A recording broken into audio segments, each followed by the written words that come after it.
menjadi kata yang kerap kali dibicarakan. Pada kenyataannya, berbicara tentang pengampunan lebih mudah daripada melakukannya. Mengapa mengampuni sukar dilakukan? Apa yang menyebabkan kita sukar untuk mengampuni seseorang?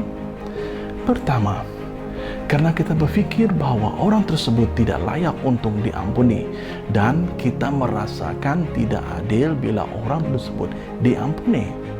Kesalahannya terlalu besar, ia tidak layak diampuni. Begitulah pikiran kita. Yang kedua, karena kita tidak dapat menerima perlakuan buruk yang telah dilakukannya terhadap kita. Yang ketiga, karena kita berpikir bahwa orang itu memang sepatutnya mendapatkan balasan setimpal dengan perbuatannya. Siapakah di antara kita yang tidak pernah membuat ataupun berbuat kesalahan? Tidak seorang pun. Maka dari itu, sebesar manapun kesalahan orang lain dan sebanyak manapun kejahatan orang terhadap kita, kita harus mengampuni mereka, sebab Tuhan Yesus telah terlebih dahulu mengampuni kita. Kalau kita sadar bahwa dosa kita telah diampuni, maka selayaknya kita melakukan perkara seperti yang Tuhan telah lakukan. Masih sukar untuk memaafkan? Karena kesalahan yang diperbuat oleh orang lain begitu besar, sehingga di dalam diri kita tersimpan amarah yang begitu tinggi kepada orang tersebut. Kesabaran tidak cukup untuk melawan emosi kita.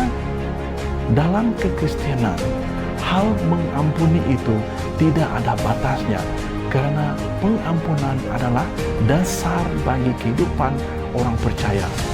Kita harus sadar siapa kita ini.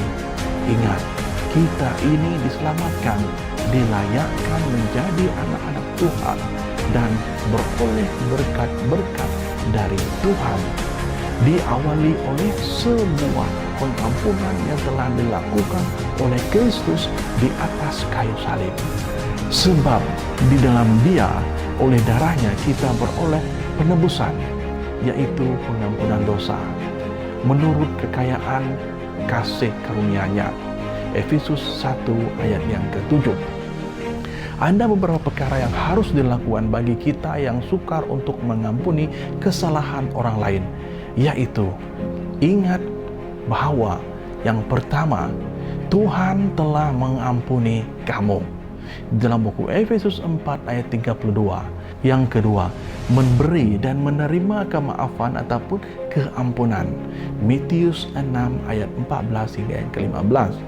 Dan yang ketiga, hanya perlu untuk mengawal diri sendiri sahaja. Dalam buku Matius 5 ayat 23 hingga yang ke-24. Dan yang keempat, hanya dapat dilakukan dengan bantuan Tuhan. Filipi 4 ayat yang ke-13. Semoga Tuhan memberkati semua kita. Shalom.